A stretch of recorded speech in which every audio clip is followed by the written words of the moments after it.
Good evening, everyone. Today is lesson 1 in our week covering confidence. You all voted in the poll, and the vast majority of you responded that you'd like to hear about confidence this week. So here we go. First lesson. I wrote down a whole bunch of things that I want you to know about confidence. Hi, welcome. Thank you guys so much for being here. So we're just starting our lesson on confidence this week, and the reason why I haven't posted this for the last 2 hours, I was just writing. Stuff was just coming out and it was so good. So I'm going to speak about it now, just all the thoughts that I want you all to know about confidence. Number 1, no one else has the power to give it to you. That's not how confidence works. And no one else has to give it to you in order for you to feel it. You don't need permission in order to think it and feel it. Now, confidence is both a thought and a feeling. I'll get to that a little bit later on in the week, but you never need anyone else's outside permission in order to think it and feel it. You only need your own.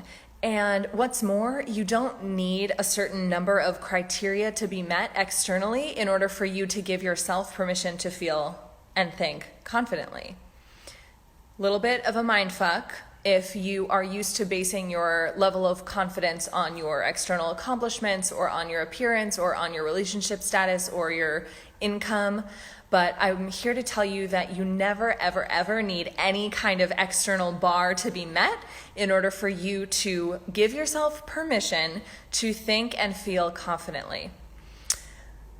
Nothing outside of you needs to exist in order for you to have confidence.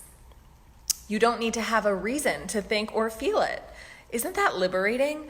You think that you do. I mean, we were trained and socialized to believe that that is not true, that you do need a reason to feel confident, but you actually don't. It's perfectly acceptable and beneficial and healthy and fine for you to think and feel confidently even when there's no external reason to do so. I'll, again, talk about that a little bit later.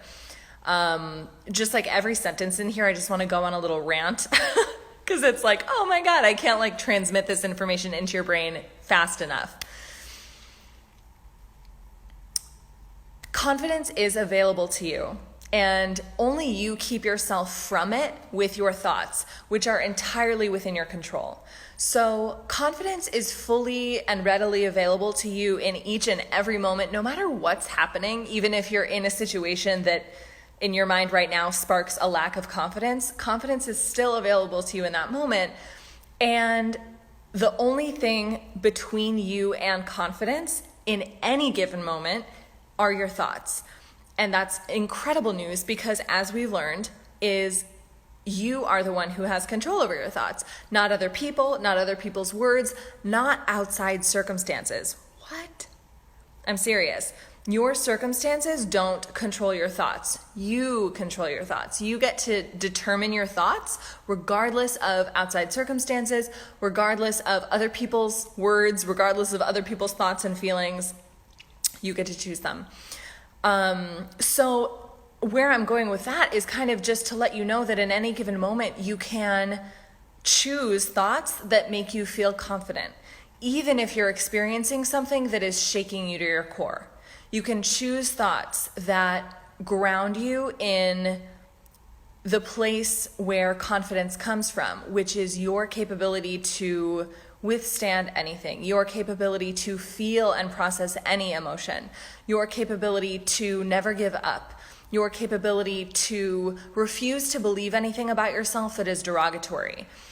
That's where your confidence comes from, not any external thing. And if you are in the habit of relying on external things to provide you with a sense of confidence, I will talk about that a little bit later. That is how you've been operating up until now, maybe, but that's false confidence. That is confidence that is inherently dangerous because it's reliant on things outside of you that are forever changing. And that's not where you want to place your sense of confidence. You want to allow that to change and maintain your confidence despite those changes. So I'm going to talk about that a little later, especially when we get into romantic partners. Stay tuned. It may feel dangerous or scary or impossible to access thoughts and feelings of confidence, but that is a sign that you're on the right track, that you are getting closer, that you should keep going, not that you were mistaken to try and that you should turn back. So when you start to experiment with what I'll talk about at the end of this video, but when you start to experiment with thinking thoughts that make you feel confident, even in the face of, I don't know, maybe external circumstances that you could use as evidence for reasons why you shouldn't feel confident right now. When you deliberately choose to think thoughts in those moments that make you feel confident and you feel a little shaky or like a little like queasy or just like wrong, that's always a sign to keep going. It's never a sign to turn back. It's never a sign that you made a mistake. It's never a sign that like, oh, I knew I wouldn't be able to feel confident here. Oh, I knew I shouldn't have tried to feel confident. Oh, I knew that I'm actually in a bad situation. Like, there is not a single situation in which you choosing confident thoughts will not serve you. You might think that if you allow yourself to feel confidently, that you will become arrogant, or that you will stop learning, or that you will become someone you don't want to be. The truth is that your thoughts of a lack of confidence, your thoughts that create a lack of confidence, are actually the things that are keeping you from being who you want to be, not the feeling of confidence. Your lack of confidence is keeping you from learning because you don't feel worthy of being a beginner. Your lack of confidence is keeping you arrogant or seemingly arrogant because you're too afraid of being exposed for not knowing as much as the next person. And when I say this, know that a lack of confidence isn't a diagnosis. So this is what I want to talk about next. When I say your lack of confidence, all I mean is your lack of thoughts that create the feeling of confidence in your body. So I don't mean that you're just not a confident person, because I don't believe in that. I don't think anyone is confident or not confident. We're just people who have thoughts. So if you feel like, well, I'm just not a confident person, no, it's just that you're a person who has been practicing thoughts that do not create confidence. So when I say your lack of confidence, again, it's not a diagnosis. It is just an indication of the thoughts you've been thinking, and you can always choose new thoughts in any given moment.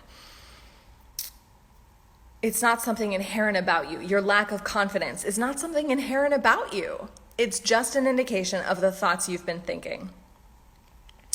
Lack of confidence is a habit. You're accustomed to the habit of thinking thoughts about yourself that do not produce the feeling of confidence, and you can start practicing a new habit right away. So this is just the most liberating thing in the world. You really can start to practice a new habit whenever you'd like to. And if it is really challenging and you forget about it for a couple of days or weeks, great, pick it up again. Like it's just a book that's always open on your bookshelf. It's never like a book that just erupts into flame. You can always, in every given moment, in every day and week, start again to choose thoughts that create a feeling of confidence for you. So here's what I want to do, because this all can seem very abstract. Let's pull it down. Let's get back to earth. Let's talk about how you can implement this in your life tonight, okay? This is day 1. This is lesson 1 of our week on self-confidence. So tonight, we're going to start really putting this into practice. So what I want you to do is take a little piece of paper. I have literally so many notebooks surrounding me at any given time. It is an addiction. I'm going to use this one because this is my new journal. I just had to start a new personal journal, and I'm so excited about it. It's just so simple. But it's I just love it. Love you. So let's take a page and write down on that page 3 thoughts that seem to plague you on a daily basis and make you feel a lack of confidence. So just let the thoughts come to you. What are the 3 thoughts that come to you most often throughout the day? Or what are the 3 thoughts you're feeling right now that are producing a lack of confidence for you?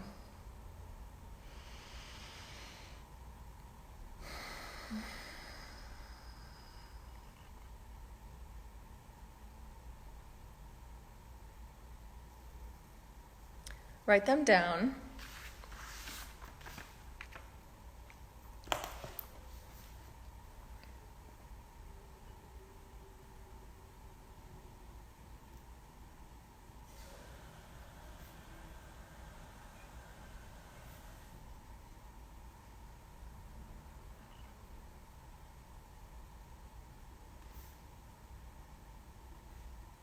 Okay. And when you've written them down, then ask yourself what other thoughts are available to you in that area. What other thoughts are available to you about those three things?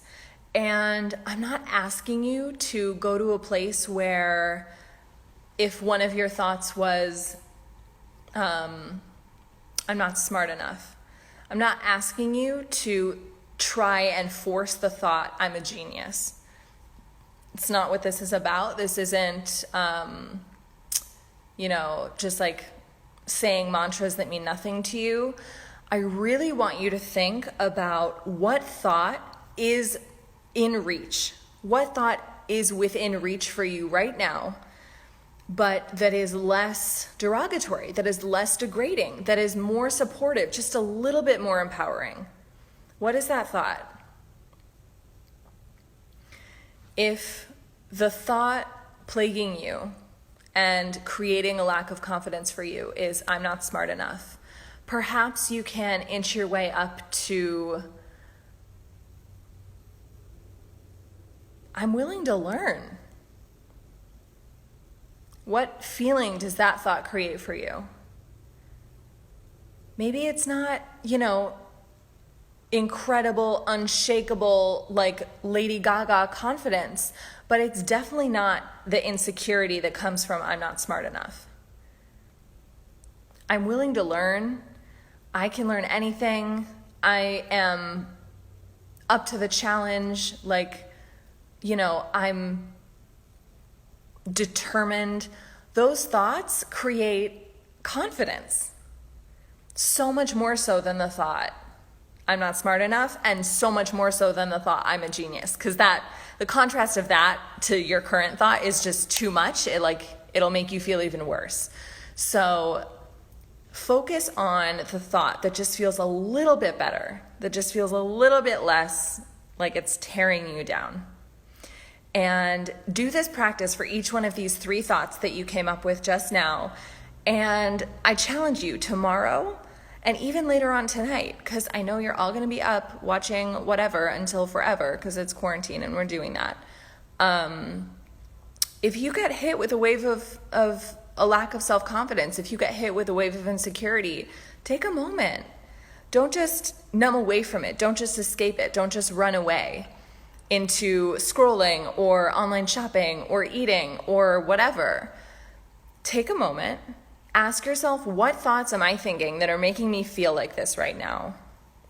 And explore what other thoughts might be available to you in that moment that just feel a little bit less shitty.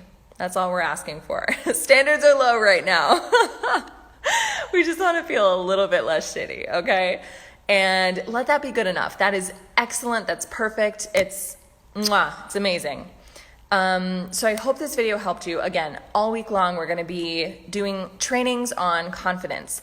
Mini trainings on Tuesday, Wednesday, and Thursday, and then an hour-long Q&A training on Friday. Send me your questions about confidence, and I will answer all of them. Just DM me. You can also comment them here if you'd like.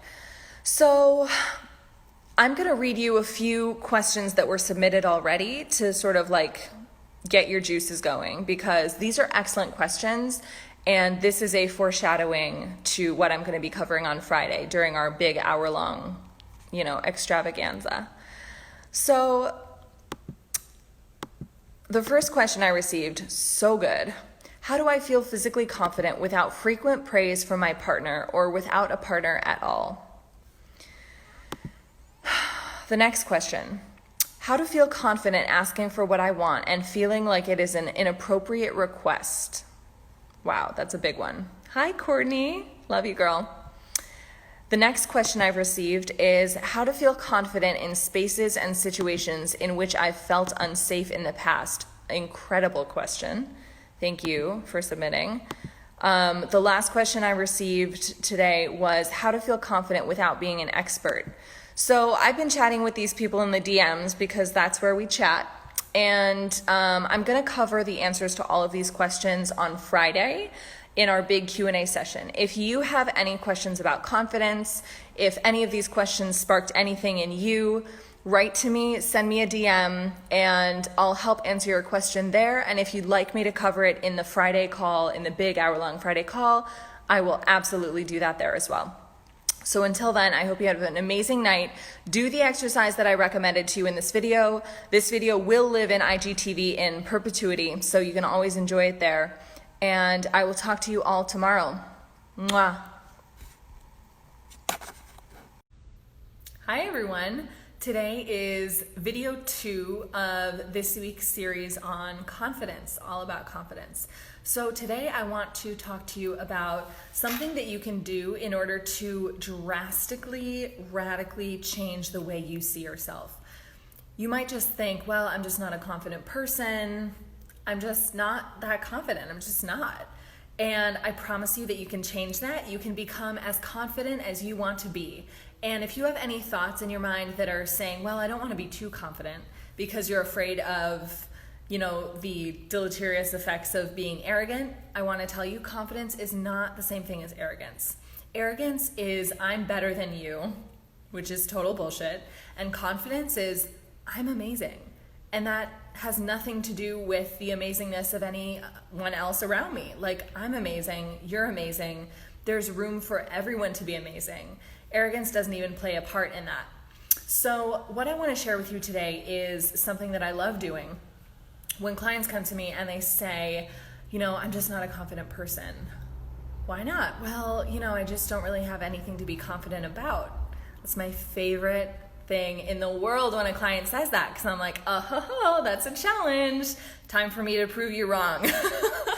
So today you're going to prove yourself wrong. If you are someone who thinks that you don't have anything to be confident about, we're going to go to work right now to eliminate that thought entirely from your brain forever, okay? So what I want you to do is, as usual, just get out a piece of paper, my favorite tool in the world, a pen and paper. Having a trusty journal on hand is always great. And write down, I'm going to say 20. I'm going to be really harsh with you guys right now, okay? I'm kicking some ass today. 20. Write down 20 things that you can be proud of, that you can admire yourself for, that you can feel good about, that you can feel happy about, that you feel grateful to yourself for. And these things can be as simple as, I got up out of bed today, I brushed my teeth, I had a beautiful lunch, or I just had lunch at all. I have had 4 cups of water today. I sent an email that I've been needing to send. I called my grandma. I texted my sister and told her that I loved her. I walked my dog and I cared for my sweet little dog in that way. I took myself on a walk. I wrote in my journal. I processed some feelings that were really difficult. I cried and that was great. I took a shower. All of these things in your mind, you might think, but none of that is celebration worthy. None of that is worthy of acknowledgement or celebration. That's not a reason to feel confident. What are you even talking about? Like, you're just listing off things that I do during my day. Why would I do this? And what I want to tell you is that all of these things are worthy of celebration. Your brain is just tricking you into thinking that they're not.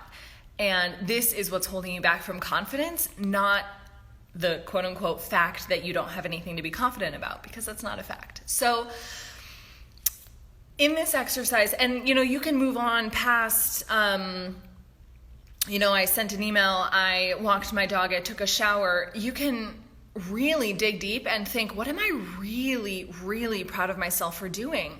Maybe it's leaving an abusive relationship. Maybe it's seeking out a new friendship, even though you felt terrified, like really nervous about texting that person or sending them a DM and just starting a conversation and being their friend. I know I've made some amazing friendships on Instagram by commenting or DMing someone when I was really nervous to do so. And now we're like best friends. And I am proud of myself for that. I do feel confident in my ability to do things that I'm really uncomfortable doing. That is a source of confidence for me. You can feel really proud of yourself that you graduated high school, because high school is fucking hard. If you graduated college, put that on the list. if you work a job, if you're, handling working from home and you're managing that, put that on your list. Like, whatever you want to feel confident about, whatever area of your life you want to feel confident in, put something in that area on that list. Even if your brain challenges you and says, yeah, but that's not anything to be proud of. Yeah, but I shouldn't feel confident about that. Yeah, but that wasn't actually that impressive. Yeah. No more. You want to become a confident person. You want to become someone who feels confident. You want to become someone who thinks confidently about themselves. And this is how you do it. You start in these simple ways, listing out 20 things for which you are proud of, confident around. Like, you have to do this, and the mental gymnastics that you're going to have to go through in order to get your brain to even allow you to write down so many things on that list is really the preliminary work that is required when you're becoming a confident person after you feel like you haven't been for so long. So see this exercise as a crucial, essential, foundational step in you becoming confident, in you really developing that long-lasting confidence, because you won't be able to feel super, super confident about everything in your life all the time if you don't start with this initial foundational base of confidence around things that your brain doesn't think are worthy of celebration. So let me know if you have any questions. Welcome, Applejacks. And hi, oh my gosh, good. So let me know if you guys have any questions about this. Autumn, I'm so glad that you tuned in. And I will be back tomorrow with another small training video around confidence. Feel free to submit any questions that you have to me. You can just DM them to me and I'll address them. I'll help you work through any problems with confidence that you're struggling with. And I really suggest that you use this tool. So once again, I'll review it. You find your favorite little journal or just a nice piece of paper and a pen or a pencil, and you write down 20 things. Don't get up for food. Don't get up, check Instagram, no distractions. Just write down 20 things that you're really proud of yourself for. 20 things that you're grateful to yourself for having done. 20 things that you're proud of. 20 things that you're confident in. And I do want to also note something I mentioned earlier. If there's an area of your life that you don't feel confident in, that you want to feel more confident in, challenge yourself to include at least 5 bullet points on this list of things in that area that you are confident in or that you like about yourself. And it doesn't matter how small your brain thinks they are. That judgment call is not welcome here. There's no accomplishment too small. There's no compliment you can give yourself that is too small to count on this list. They all go on the list. And again, this is just foundational, a beautiful, essential confidence building exercise upon which we can then build more confidence on top of that afterwards. So we'll talk about that tomorrow, and I'll talk to you guys soon. Have a beautiful, beautiful day. Annabelle, I'll talk to you soon. Bye. Hello, Instagram. Welcome to day 3 out of 4 in our week about confidence. Today, I want to share with you a very, very powerful writing exercise that you can do. Surprise, surprise, we're writing again. I always recommend journaling. This is a really powerful, incredible way not only to get your thoughts out on paper so that you can observe your thoughts in a non-judgmental, loving way, but also so that you can write down what you want, so that you can write down your attention, so that you can write down the more empowering thoughts that you want to start thinking in your life. So I want to start today, since we are talking about confidence, I want to really talk about what confidence is at the cellular level. And I'm not talking about, self-confidence in terms of your appearance or your intellect or your accomplishments, any of that. I'm talking about cellularly, what is confidence? What does it feel like? What is it? All of these incredible foundational things that we have to talk about. So confidence is telling yourself the truth. Confidence is answering to yourself and yourself only, first and foremost, before anyone else, before anyone outside of you, before anything else. Confidence is being in integrity with yourself. Confidence is never lying to yourself. Confidence is knowing that in any scenario, you are your biggest supporter before, during, and after. And relying on yourself in that way that isn't toxic independence. It's not like, fuck the world, I don't need anyone. It's, I am open to having incredible relationships with other people because I'm coming from this place of pure security and reliance on myself and security within myself. I have such a secure, solid relationship with myself that I'm free to be in relationship with others in a way that isn't even close to enmeshment or codependency or dependence, like an unhealthy dependence or over-reliance, any of that. This secure relationship that you have with yourself, this deep confidence in yourself, also allows you to rely on others in relationships to a healthy degree.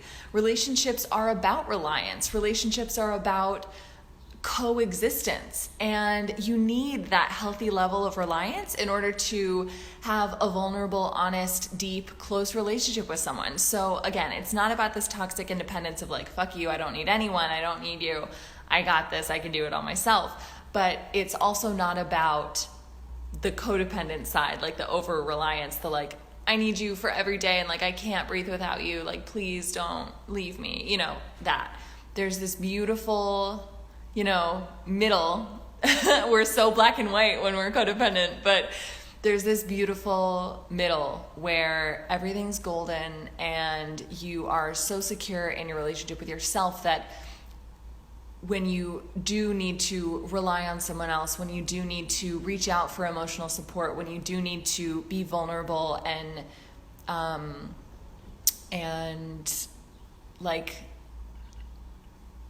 vulnerable. That's, I guess, the word I want to use. When you do need to be vulnerable with someone else, you don't make that mean anything negative about yourself because you're so secure that it just means that you're human. And you can even be proud of yourself in those vulnerable moments, extremely proud of yourself, because vulnerability is such strength. There's so much strength in vulnerability. So I want to ask you now, we're going to transition into the writing portion of this exercise. I want you to feel free to play this video as many times as you want to. I will include these questions in the description so that you can refer to that as well. If you'd like to, copy those into your journal or into a Google Doc and just write, feel free to do that. So here are the questions.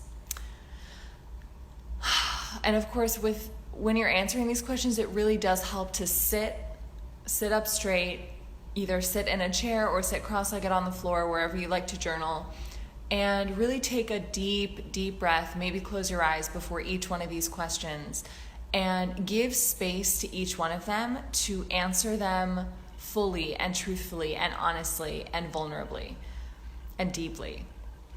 I promise you, if you do this work, if you answer all of these questions, if you really go inside and really examine your answers to these questions, you will build up so much strength in yourself, so much security, so much increased honesty with yourself that you will become confident through that process. You will gain that security, that inner sense of strength, that inner confidence, that inner calm that you need in order to become confident on the cellular level. It's not about, oh my God, my hair looks great today. It's my hair is part of my physical shell, which is my vehicle for existing on this earth and living my purpose. And in that way, I am so deeply grateful and in awe of it and in love with it, regardless of appearance, because appearance has no value on that deeper level. Oh my God. So this is what I'm talking about. You just have to close your eyes and get quiet, get still, and your inner voice really will come out and speak to you when you're answering these questions. So, okay, let's get started. What are these questions? What would it feel like to trust myself? What would it feel like to trust yourself? What would it look like to trust myself? What would it look like to trust yourself? How would you behave if you trusted yourself? Hi, welcome. Welcome, Lauren. All right, next question. What would it feel like, what would it be like to rely on myself and be able to count on myself? What would it feel like, what would it be like to rely on yourself and to be able to count on yourself?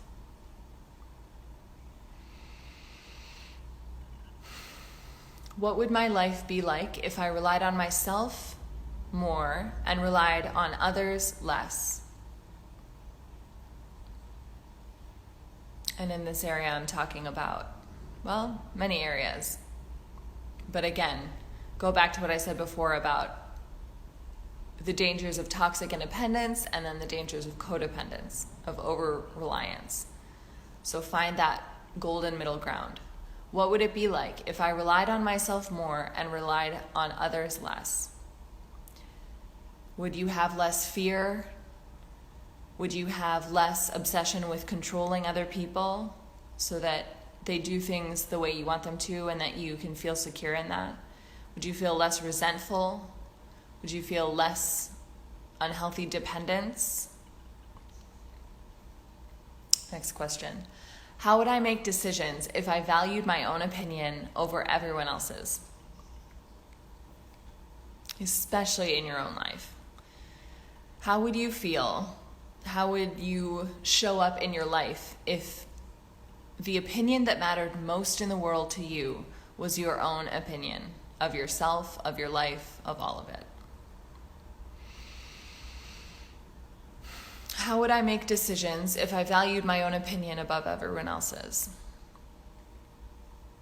How would you make decisions if you valued your own opinion and judgment over everyone else's? And judgment, I don't mean like negative judgment, I mean your judgment call, your assessment of the world. How would you make decisions if you valued your own opinion, your own judgment, your own assessment over everyone else's? Last question. What would my life look like if I told myself the truth? If I were honest with myself? If I didn't gaslight myself? What would your life look like if you told yourself the truth? If you were honest with yourself? If you didn't gaslight yourself?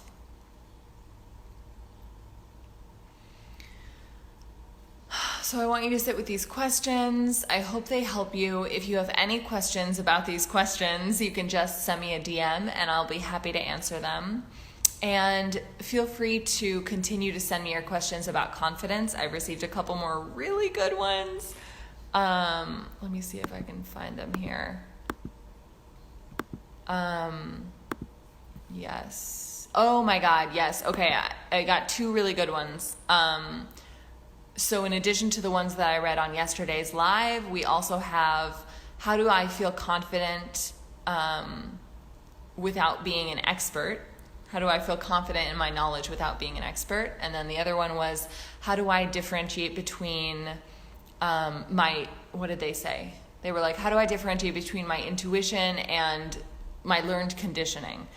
And that blew my mind. I was like, that's such a good question. We have to cover that. I don't know if we're going to cover that in tomorrow's training, tomorrow's hour-long training, but I do have to cover that topic at some point in the future. If you're interested in that, like in how do I tell the difference between my intuition versus my learned conditioning, my learned programming, let me know if that's something that interests you, and maybe that will come up on Monday's poll for our topic choices next week. But until then, stay tuned. Tomorrow at 2 p.m., I will be coming on here live for the hour-long training on self-confidence. So I'll be answering all of your questions. If you have not yet submitted your questions about self-confidence, send them to me now, and I will be sure to address them tomorrow in the training. And until then, I hope you have a beautiful, self-trusting, confident, secure day. I love you. Bye. Hello, Instagram. Welcome to this week's Q&A on confidence. So today we are going to dive into a bunch of amazing questions that I received all about confidence. Hi, Jess. Welcome. So for those of you who sent in questions, I think I'll be able to get to all of these in this hour that we have together. If I don't, I'll just write back to you and let you know what the answer is and we can chat there in the DMs. But for everyone listening, this is just a part of my normal format where I've begun to do polls every Monday where you get to choose between one of two topics, and the topic of the week, whatever has the winning amount of votes, will be the topic on which I do trainings every single day leading up to Friday, which is our big Q&A. So look forward to the polls every Monday to choose the topic of the week. So this week's topic is confidence, of course, and you can see all of the previous mini training videos in IGTV. So let's get started. The first question is, how do I feel physically confident without frequent praise from my partner or without a partner at all? Such a good question, incredible question. And what I want to say to this is, I'm going to be glancing over at my notes. So what do you think confidence is? What does it feel like? It certainly isn't stopping for a little gas every 5 miles on the drive. Confidence isn't stopping for a few words of affirmation in order to keep going. Confidence isn't borrowing someone's opinion of you so that you can survive another day feeling okay about yourself. So whenever you think, well, how could I feel physically confident without frequent praise from my partner? I want to remind you that frequent praise from your partner doesn't create confidence. What does it create? Frequent praise from your partner creates a thought in your mind that says that you are acceptably attractive, or that you are lovable, or that you are enough, good enough, pretty enough, whatever. And this isn't confidence. This is just whatever you get from your partner giving you a compliment or whatever isn't confidence. You don't get confidence from it. You get further reliance on the opinion of someone else to give you permission for how you think you're allowed to feel about yourself. So whenever your partner gives you a compliment, you're actually, not whenever they give you a compliment, but whenever you wait for your partner to give you a compliment before you feel confident about yourself, you're just further degrading your own relationship with your thoughts about yourself, and you're further distancing yourself from the confidence that is always available to you, with or without the compliments from your partner.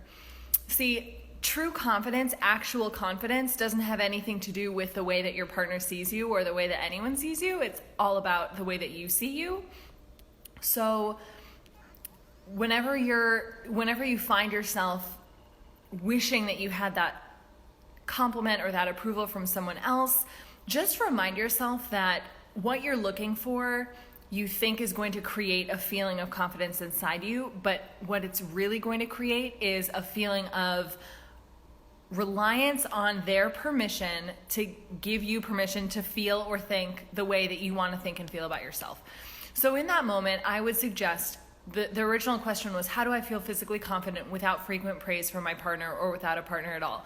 And my answer to this is, I would suggest you really asking yourself what physical confidence might feel like. And maybe you have no idea because you've never really felt it, but take a moment now and think what that might feel like. What would it feel like to think physically positive, confident thoughts about yourself, regardless of any outside voices, regardless of any outside input? Hi, Emily. Welcome. What might that feel like? What might that look like internally? What might those thoughts be when you are at a place where you do feel physically confident. Because if you have no idea, it's kind of like you're just shooting in the dark. You're like, well, I want to feel confident, but like, what does that even mean to you? You have to get specific about that. And then you can see all the ways in which you're looking towards your partner to create that for you, which is something that is just impossible. It can never be done. It's inherently not going to work for someone else to do the legwork for you mentally that you have to do inside. It's so funny. It's so frustrating sometimes because you're like, oh, I wish I could just get, like, if he would just tell me I'm this pretty and this beautiful and this gorgeous, then I'd feel those things, obviously, right?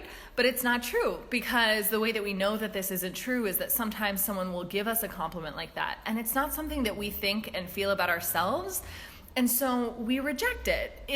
It doesn't feel good to receive a belief about ourselves that we don't believe about ourselves. So if someone tells you you're beautiful over and over and over again, it doesn't matter how many times, if you don't actually commit to believing that about yourself and then actually believe that about yourself, the outside person telling that to you is never going to just magically create that for you.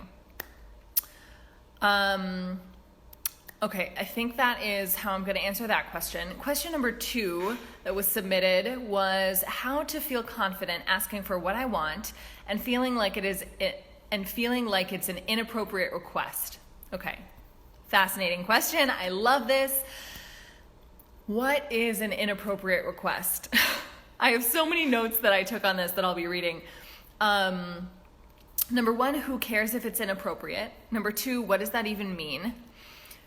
And number 3, what will you make it mean about yourself if the request is denied? So I would just really get clear. The person who asked this question especially, but also everyone watching this right now, think of a request that you sometimes want to make that you hold back on because you think it's unreasonable. Because there's something that's just inappropriate about that. It's just unacceptable in your mind for some reason. So what would that be? And once you have a specific example in your mind for a request that you want to make but often feel stifled making because you think it's inappropriate, ask, number 1, who cares if it's inappropriate? Who even cares? Number 2, what does inappropriate even mean? Like, define that. Does inappropriate mean selfish? Does inappropriate mean not focused entirely on someone else? Does inappropriate mean exorbitant? And if so, what does that mean? Because that's different for everyone. Someone could think, well, me making a request to go on one date night a week is exorbitant. And then someone could say, well, me making a request to go on a 6-week vacation to an island with my partner is exorbitant. Like, people have different definitions of exorbitant. So get clear on that. And what will you make it mean about yourself if the request is denied? So if the request is denied, it's likely that you're afraid of making that request because then you'll have some sort of internal dialogue that shames you and blames you and makes you wrong. And we're always going to, in that situation, avoid feeling that way. So we're going to avoid making the request, even when that request and making that request, going through that whole painful process, could teach us so much about ourselves. What are you afraid that you will think about yourself if you make this request that you think is inappropriate and it is denied?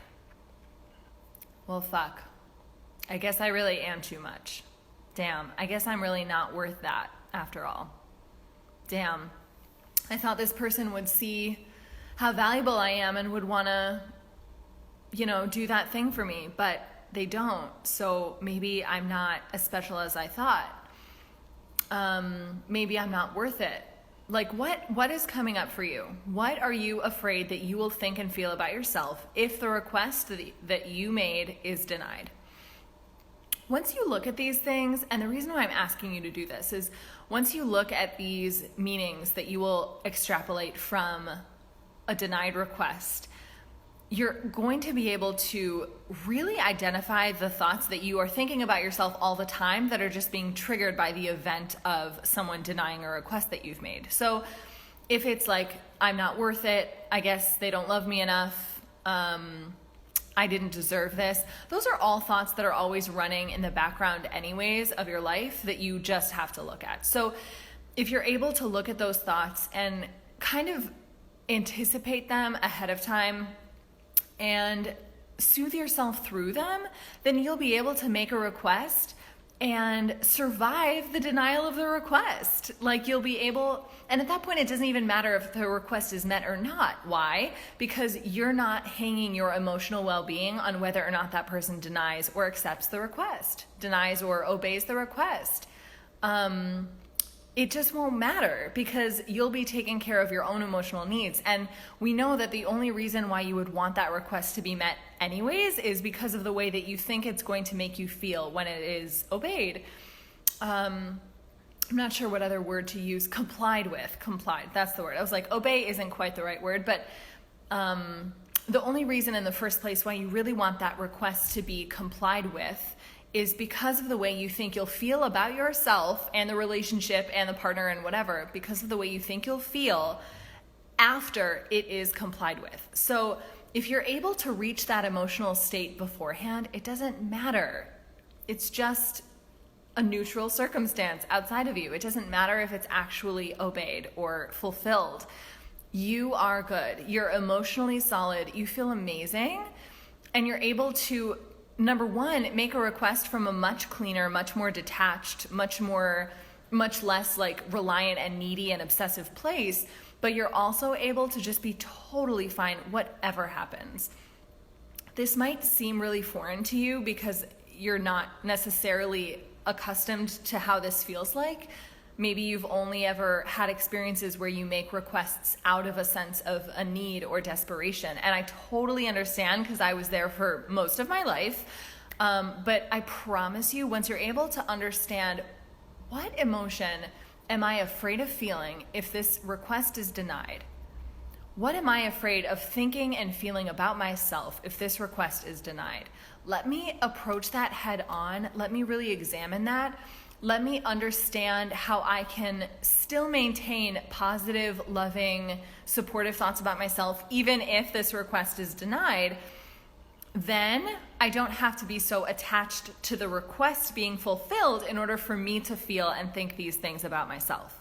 Does that make sense? I really hope it does. That's such an important question. I think that was my favorite one, so thank you to the person who sent that in. It is so important for us to understand that whatever request we're making, it's only because we think that we'll feel a certain way at the meeting of that request, and that we can feel that way anyways, and we don't have to feel negatively if that request is denied. And if you do, that's okay. Like, it's okay to feel disappointed. It's okay to feel frustrated. It's okay to feel crestfallen. I love that feeling, crestfallen. But just knowing that you can meet all those needs for yourself ahead of time. It's amazing. And then everything on top is just like fun. It's just like, oh, this is like, my cup is overflowing at that point. It's great. I had some more notes on that one. I'm just going to read these notes real quick because they are good and I want to read them. If someone denies the request, then do you make that mean that the request was inappropriate? And would you then make that mean that you were wrong? What are you ashamed, or why are you ashamed of your wants and needs? And why are you making someone else responsible for meeting them? Yes.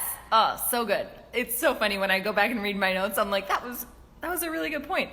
What are you believing that is preventing you from doing that yourself? What are you believing about the request, about yourself, about whatever, that is preventing you from meeting that need yourself? Maybe it's the, age-old, well, I don't want to have to tell them what I want. I don't want to have to communicate that. They should just know. I just want them to do it. Or it's not going to feel the same if I do it. I want them to do it. It's not true. What are you believing that is telling you that this won't be good enough? What are you believing about yourself, about your partner, about whomever, about the thing? What are you believing that's telling you that you meeting those needs for yourself won't be good enough? Okay, next question. Sip of water.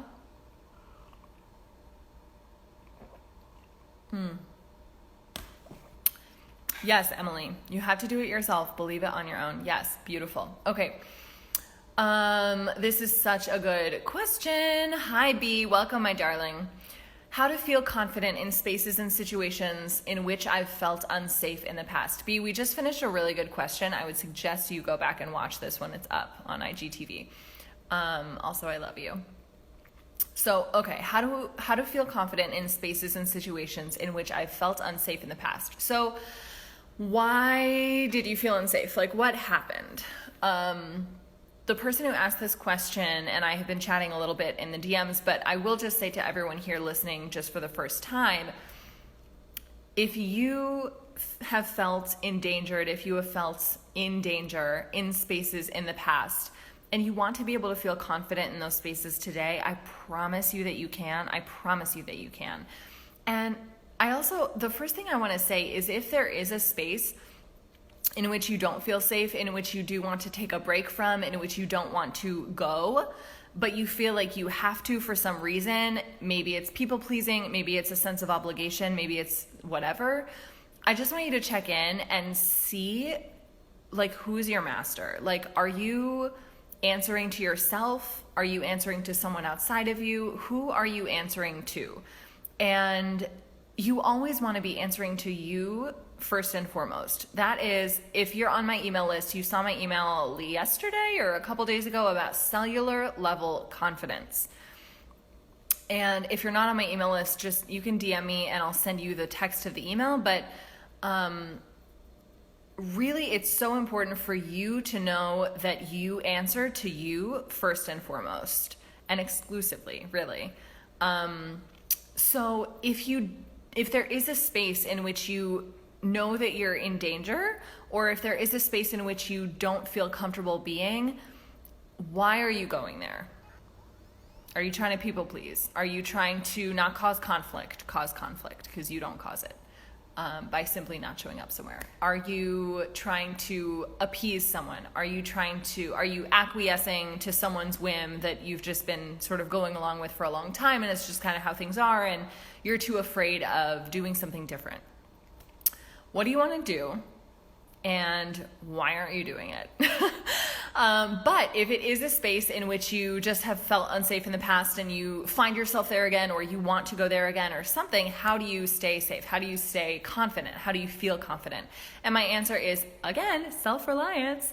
So maybe it's a space in which you are hoping to feel invited or welcomed by other people in the space, and they're just like, they're not inviting people, or they're not enthusiastically welcoming you, and you're sort of sitting in the corner, literally or metaphorically, but sort of sitting in the corner waiting to be invited, waiting to be welcomed. What if it's not their job? What if it's not their job to make you feel welcomed? This is actually good. This is another person that I was talking to about this, but it applies to this question too. This person and I were talking about being more active in social justice spaces, and they said that they are hesitant to step up in social justice circles and to engage in activism because they want to feel welcome. They want to feel like they're welcomed in those spaces. They want to feel like their voice and opinion matters. They want to feel safe. And I just said, well, what if that's your job? What if that's not the job of the people in those spaces to make you feel that way? What if you have to take responsibility for the way that you feel within a new space, within a social justice space? What if you get to and have to take responsibility for your own feelings of belonging in a place? Because again, this goes back to question number one. If someone else welcomes you into a place in which you inherently don't feel welcomed, it's going to be impossible for them to just transfer that feeling of welcome over to you. You say, well, no, because then they would welcome me and then I would feel welcome and whatever. No, that's because you would then be thinking that you were welcome there. What if you chose to take responsibility for your own emotions and not put that on anyone outside of you, which I highly recommend? What if you chose to take responsibility for thinking the thoughts you would need to think in order to feel welcomed or belonging in that space? What thoughts would those be? What thoughts would you have to think in order to feel confident in a space in which you previously felt unsafe or a lack of confidence? I'm going to suggest a few thoughts here. One of the thoughts would be, I answer only to myself. Another thought would be, I am always safe because I always support myself unequivocally and unconditionally. Another thought could be, I can leave whenever I want. Another thought could be, I don't ever have to come back here. Like, think of all of the thoughts that you would need to think in order to feel confident in that space. And, oh gosh, I just said one of the thoughts that I wanted to come back to, but now I can't remember what it was. Maybe I'll remember it later, but just understand that your security does come from your own support of yourself. And if you feel unsafe or a lack of confidence in a specific scenario or situation, ask yourself how you can show up in a way that would create that confidence for you. Are you looking towards someone else to protect you? Are you looking towards someone else to take care of a boundary that is entirely your responsibility to take care of? Are you looking towards someone else to meet an emotional need that is your job to meet? Ask yourself, in what ways do you feel unsafe or a lack of confidence or security in that area, and how can you create that for yourself and not have that responsibility lie outside of yourself, because then you put yourself in a powerless situation. Amazing. So next question, I hope that helped. Next question, how to feel confident without being an expert? Such a great question. I love this one. And it's funny because the person who asked this is very intellectually highly competent. They're extremely intelligent. And I think this points to the relativity of all of the words that we use. So how do I feel confident without being an expert? What does that mean? An expert in what? And why does that matter? And what does it even mean? What does it mean to be an expert in something? Do you have to have a certain number of degrees? Do you have to have experienced something? Because I know quite a few doctors who are experts in their relative fields who have never battled those diseases. I know a male OBGYN, he has never given birth. He doesn't have a vagina. What does it mean to be an expert? Obviously, you went to medical school, whatever, but the point I'm trying to make is that what you consider to be important in order to have competency in a certain area might not be an expert level of competence, or of knowledge or whatever. Why do you need to feel like an expert? Are you self-sabotaging moving forward in a certain area of your life because you are telling yourself that you need to be an expert, and that bar is ever raising, and so you'll never reach it, and so you'll never have to go forward and do that scary thing and show up for a goal that you're terrified of failing at? Do we need to talk about failure right now? Which I think we do. I mean, maybe I'll go into that, but I do love talking about failure because failure is one of my besties. How do you feel confident without being an expert? I don't know. You just decide that you don't need to be an expert, or you decide that you are an expert. What if you just decided that, right? What if you decided, okay, the thought of how do I feel confident without being an expert is, oh my God, I don't know enough to succeed. That's a garbage thought. It's not going to produce you having the motivation to go out and learn whatever you think you need to learn in order to move forward. The thought, I don't know enough to succeed, is going to keep you stuck. It's going to make you want to just crawl up and hide. A thought, I am willing and excited and enthusiastic about figuring anything out that I need to. There's no amount of no lack of information would ever keep me from the goal that I'm seeking. I have the capability to figure anything out. I trust myself and believe in my ability to get through any obstacle that's between this thing and this thing that I want. There are people more experienced than I am, but I'm more tenacious than they are. I love that thought. I'm tenacious. I'm tenacious enough to get where I'm going, even though I don't already know how to get there. That's another thing. The person who asked this question, while they are extremely intelligent, they in our conversations in the DMs, they also have the tendency to sort of procrastinate things because they don't know the exact steps and the path to get there. And what I want to tell you, and what I've told them before, is that you never know how you're going to get anywhere until you're there. That's the very nature of growth and expansion and achievement, is that you attempt and you walk forward and you fall a bunch of times and your leg muscles strengthen over time and you keep walking, even though you don't want to, even though it's hard, even though you don't know what next step to take, because you always do. That's just a lie. You maybe don't know the next 10 steps to take, but you will eventually. Once you've taken those 10 steps, then you'll know the next, then you'll know what steps you should have taken. But if you're trying to become an expert, and if you're trying to know everything that you need to do, every little step, if you're trying to anticipate any kinks in the wire and smooth them out before you start going, good luck, but I'm sorry, you will never accomplish anything. That is not how accomplishment works. That's not how achievement works. That's not how goal cultivation works. That's not how bravery works. You have to be willing to embrace the actual process of discovering how it is that you get what you want. I love this so much. And I can speak to this because I have done this so deeply in my own life. I have had to so fully embrace the process of failing towards my goals. You don't win towards your goals. I want you all to hear this.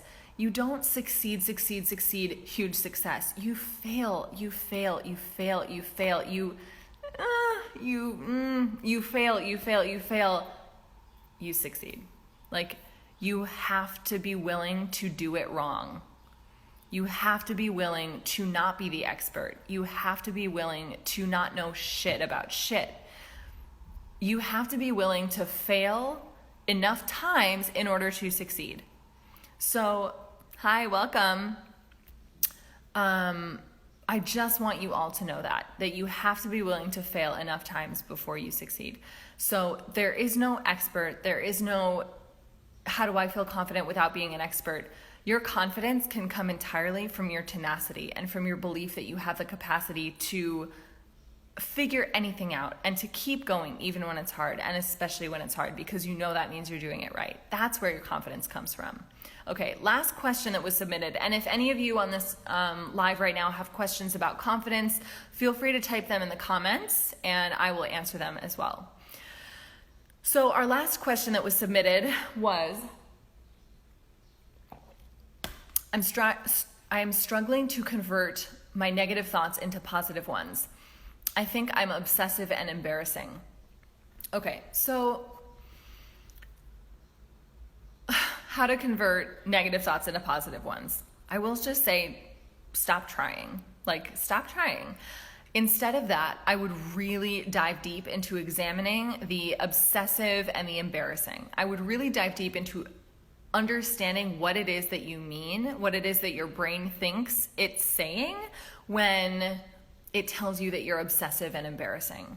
So this person and I have already discussed this at length in the DMs, but I wanted to bring this example here for all of you with specifically the words obsessive and embarrassing. So when you're struggling to convert the thoughts, I'm obsessive and I'm embarrassing, to I'm amazing and I'm good to go and I don't need anyone and I'm happy and chill and good and free and confident, right? Again, don't switch, just go deep, just examine. Okay, I'm obsessive. What do I mean? Okay, what am I talking about? Why would I say that I'm obsessive? Why do I think that I'm obsessive? Why do I come off as obsessive in my own mind? What is that? What is that? Okay, get really clear on that. Then do the same thing with embarrassing. Okay, I'm embarrassing. Okay, what do I mean? What about that thing that I did was embarrassing? Okay, I did that other thing, but why is that embarrassing? What's inherently embarrassing about that? What does that mean? What does that really mean?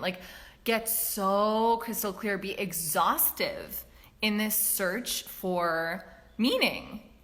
I really want you to be exhaustive in this process, because what will happen invariably is that you will come to a brick wall and the brick wall so often for people is just right at obsessive and embarrassing.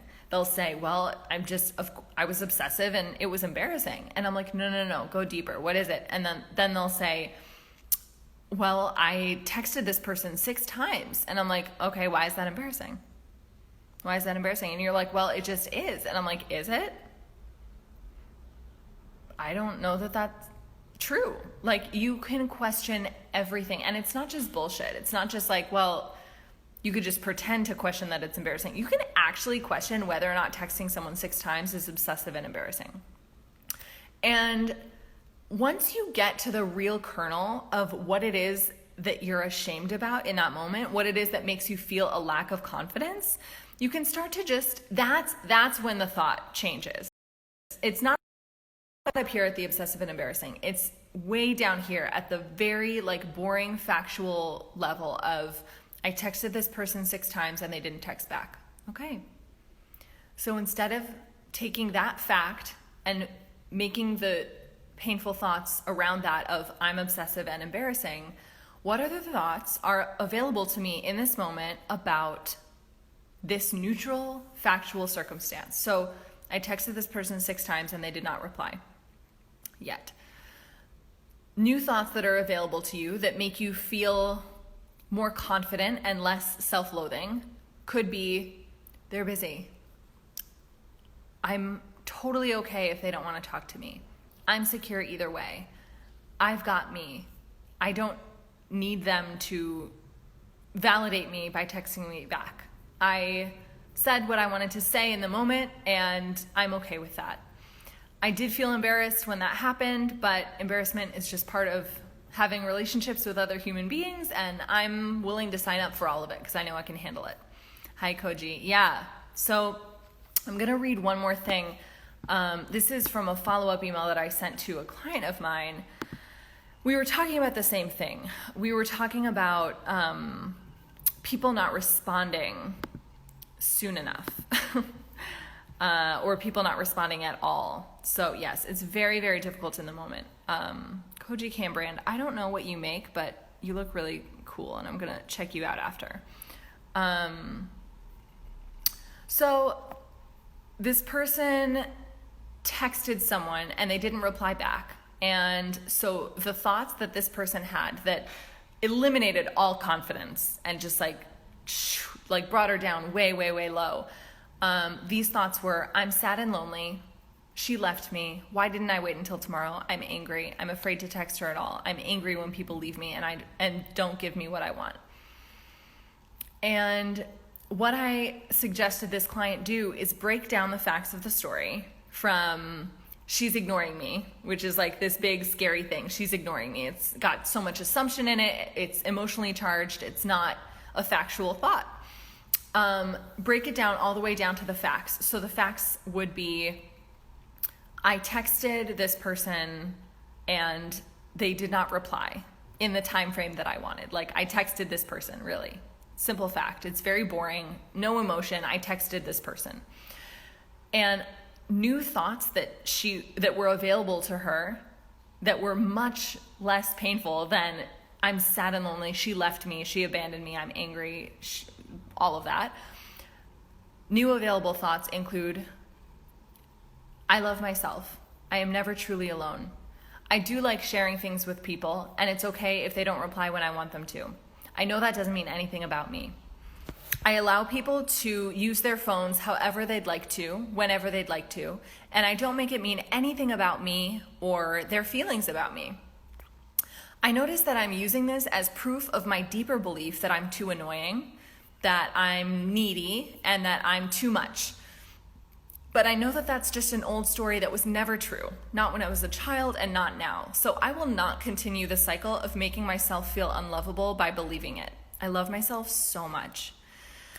And this is a reframe that I want you all to take in and use whenever you need to. If you ever find yourself, don't take it personally. So if you ever find yourself personalizing anyone else's behavior or words or actions, just take a breath. It's all you need is just one breath of space, of awareness, of clarity. and come back to these sentences. I know that my brain is using this event as further proof that reinforces my belief that I'm not lovable, or I'm too much, or I'm annoying, or I'm whatever. But I'm going to choose to break that cycle, and I'm going to choose to not make this person's actions mean anything about me. I'm going to choose the thoughts I want to think about myself, and I'm going to think them regardless of anything that happens around me. That is cellular level confidence, my friends.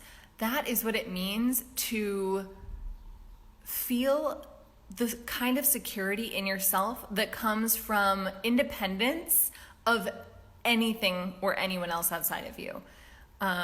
It is so core and so intrinsic and so inherent when you find it. And I do want to say find, not achieve, because I promise you this is not something that you learn outside of you and then like absorb in. It has always been with you. I promise you this. This is so important. It's always been with you, and you have to know that.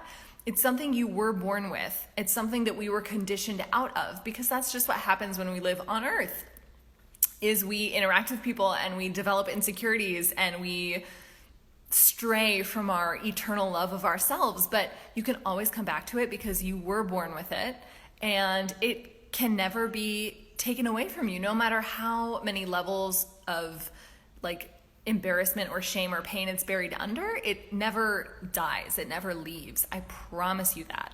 So I hope this live was helpful.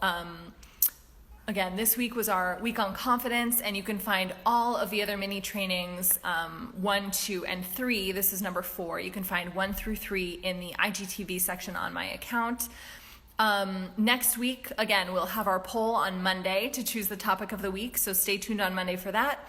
And if you have any questions, just let me know. If any of you resonated with what I was saying on this live and want to take this work deeper, just send me a DM, ask me any questions that you have. I'm more than happy to discuss with you there. We have some pretty fun conversations in the DMs. It's pretty cool. So Koji Cam, you're so sweet. I'm so glad that you came. B, I adore you.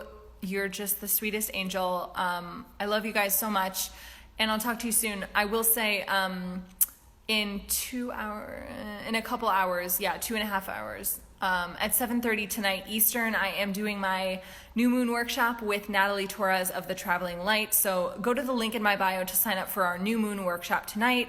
It's going to be an intensive workshop on boundaries and communication, and then breath work and meditation and intention setting for the new moon with Natalie. So I love you guys, and I'll talk to you soon. Thank you for coming. Bye.